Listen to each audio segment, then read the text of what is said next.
Halo, saya Dr. Leo. Selamat datang di channel Malpractice Makes Perfect, channel tentang ilmu hitam dunia kedokteran.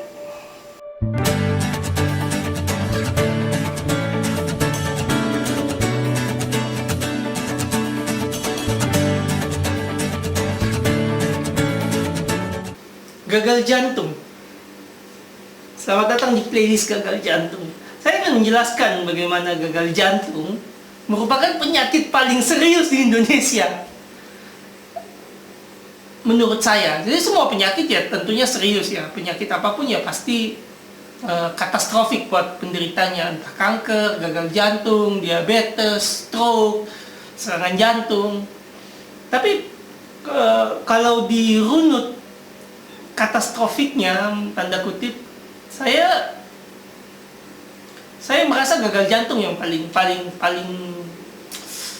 menakutkan. Sedihnya, di antara semua penyakit katastrofik, gagal jantung ini yang paling diabaikan.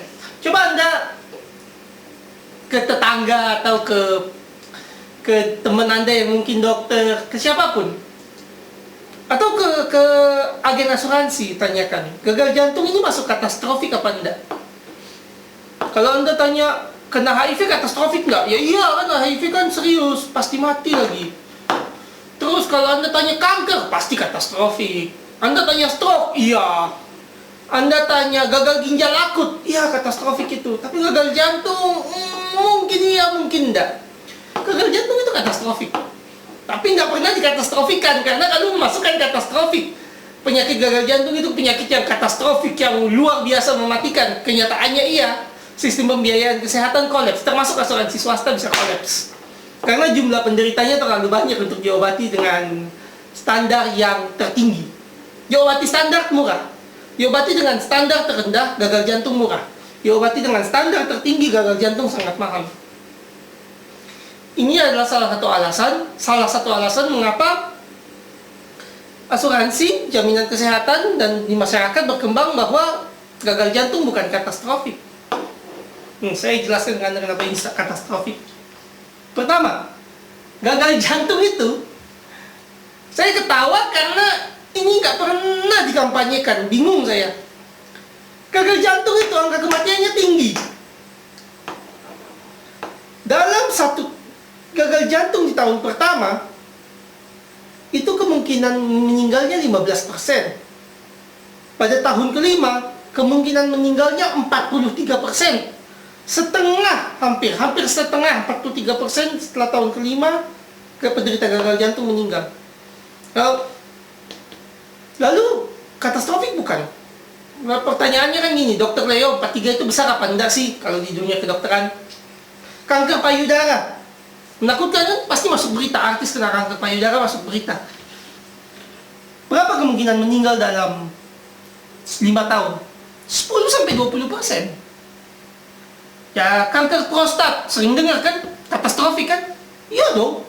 Berapa kemungkinan meninggal setelah 5 tahun? 10-20%. Setengahnya gagal jantung. Kanker usus deh. Kanker usus ngeri loh. Potong usus. Meninggal, dalam fase meninggal terakhirnya itu pendarahan tiada henti sampai wafat.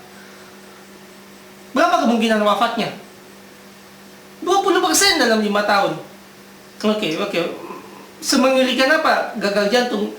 Kanker paru. Dalam 5 tahun kemungkinan wafatnya 40%. Mendekati kanker paru. Kanker paru itu sangat menakutkan. Gagal jantung sama menakutkannya.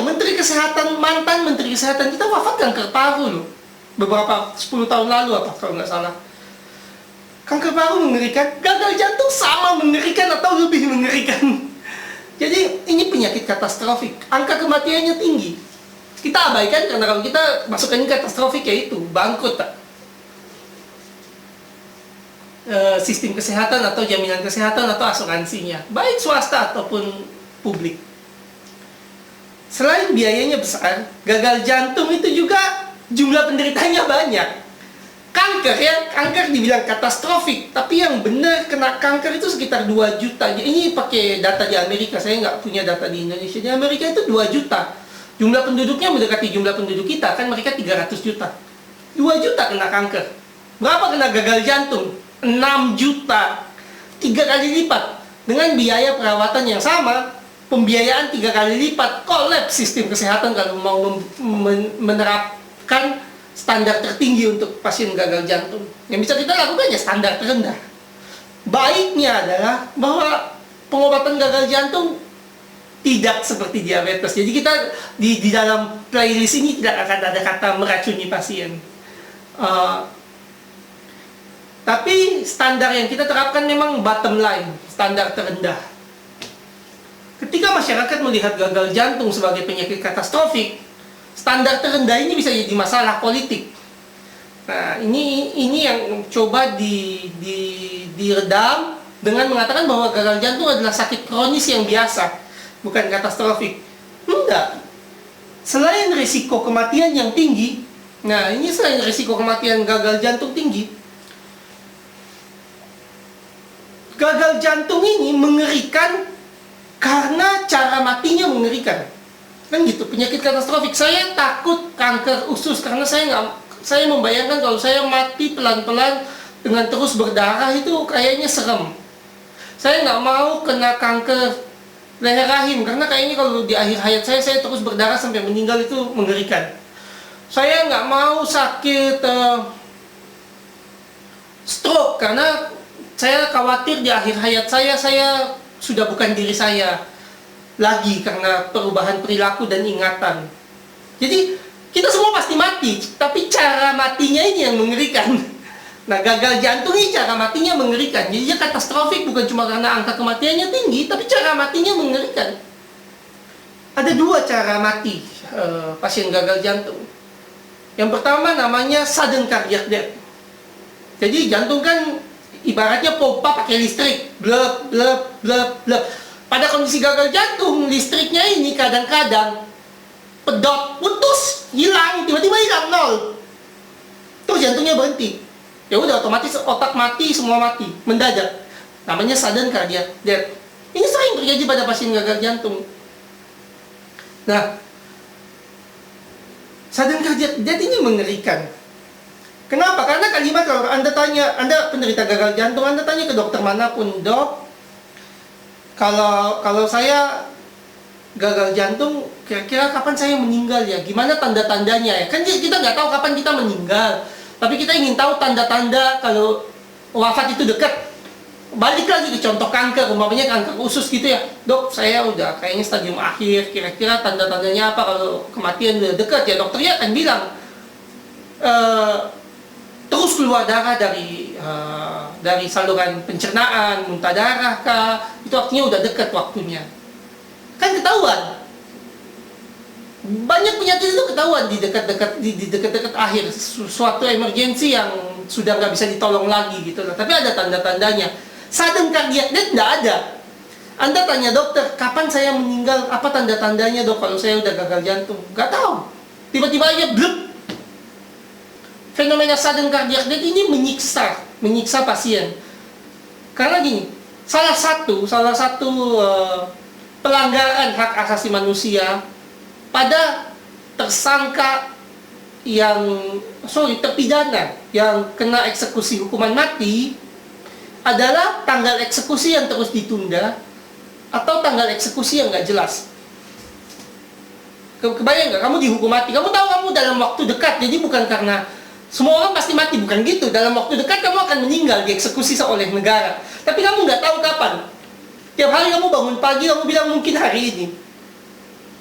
Kebayang nggak penderitaannya? Itu masuk pelanggaran hak asasi manusia dalam pelaksanaan eksekusi mati. Harus ada tanggal yang pasti. Jadi si terpidana tidak tiap hari bangun dengan di bawah teror atau di bawah mimpi buruk, akankah hari ini hari terakhir saya hidup. Ini yang terjadi pada pasien gagal jantung. Dia menderita karena dia tidak pernah tahu kapan SCD itu datang, kapan sudden cardiac death itu datang. Tiba-tiba hilang. Bisa lagi nonton, lagi makan, tidak ada yang mempengaruhi, benar-benar total 100% random, acak. Nah, ini penderitaan katastrofik pertama.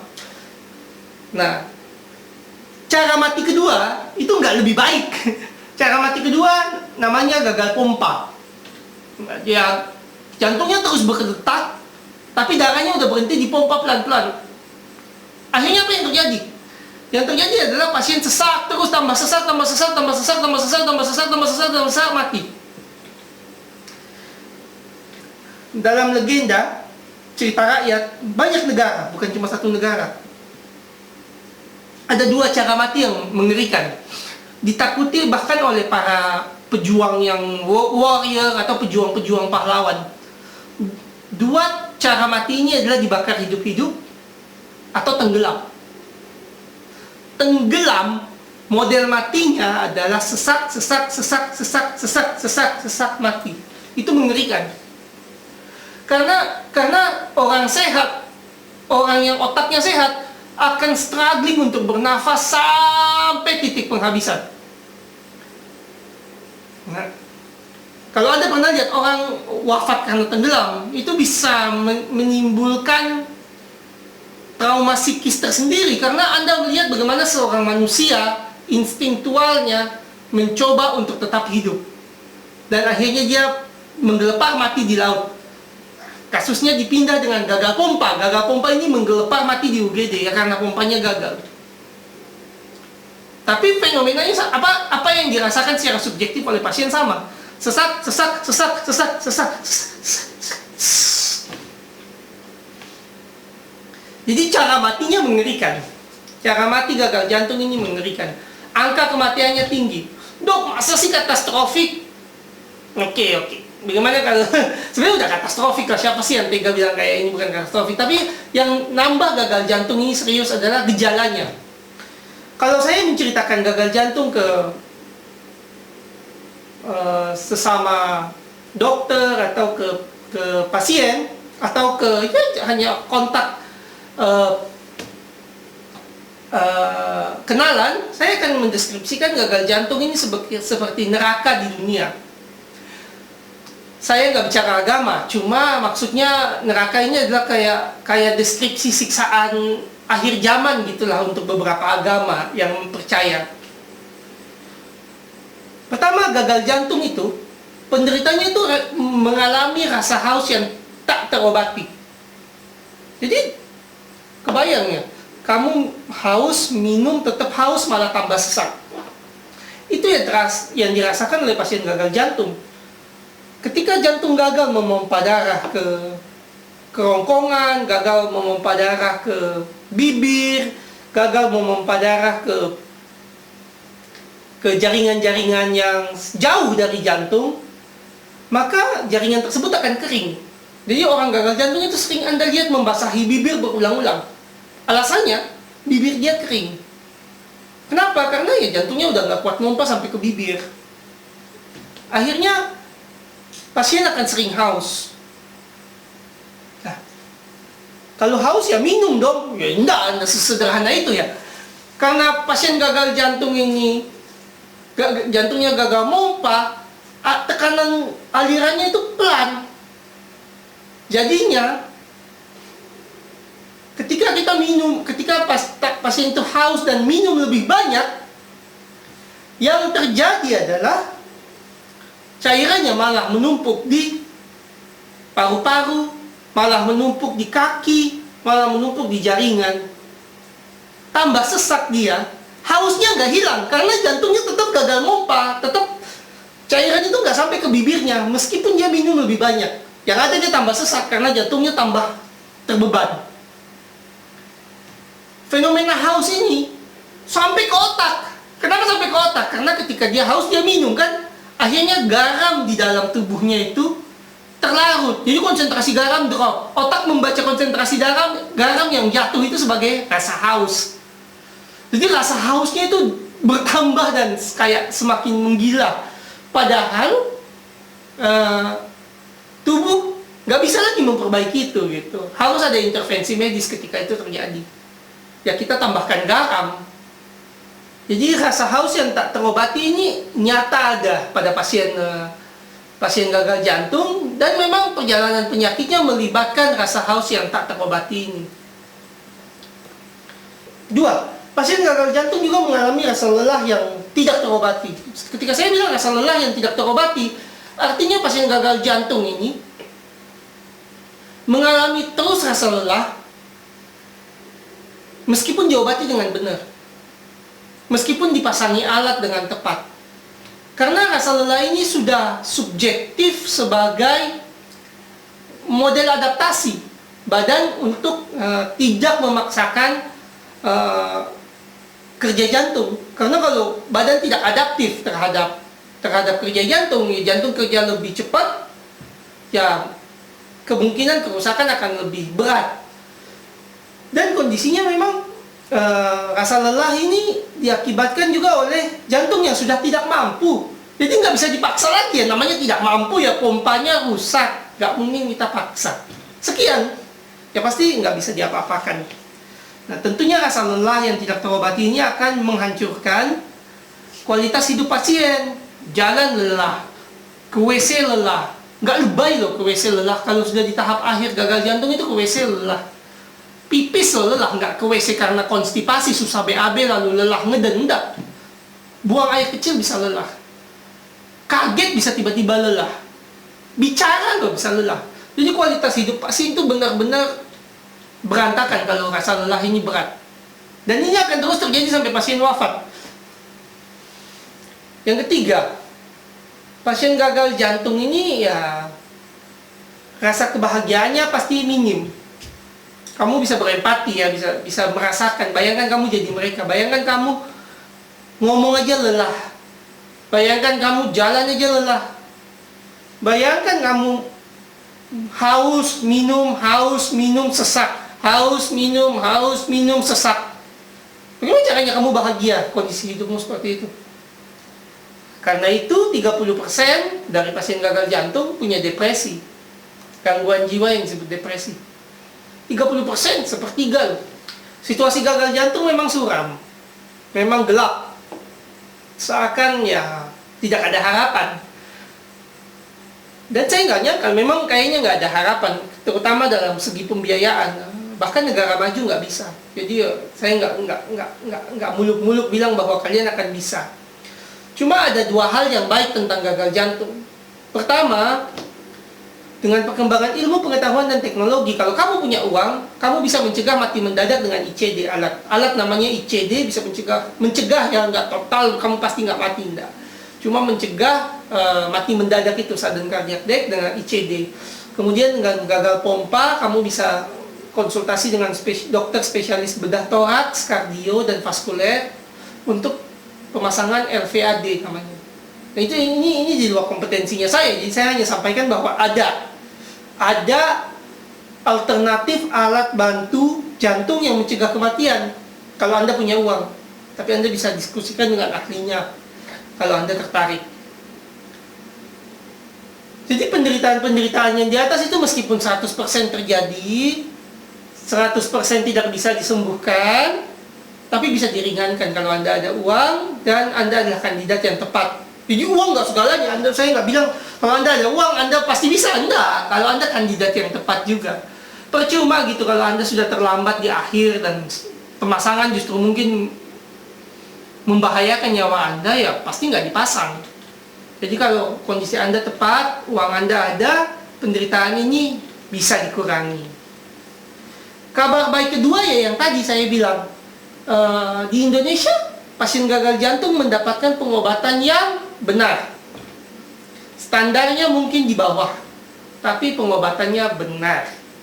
Jadi video kedepannya lagi saya ulang bahwa kedepannya ini mungkin akan sangat sedikit saya menggunakan kata diracun, meracun, enggak. Hanya membandingkan standar. Ada yang standarnya memang bawah, ada yang standarnya bagus, tinggi.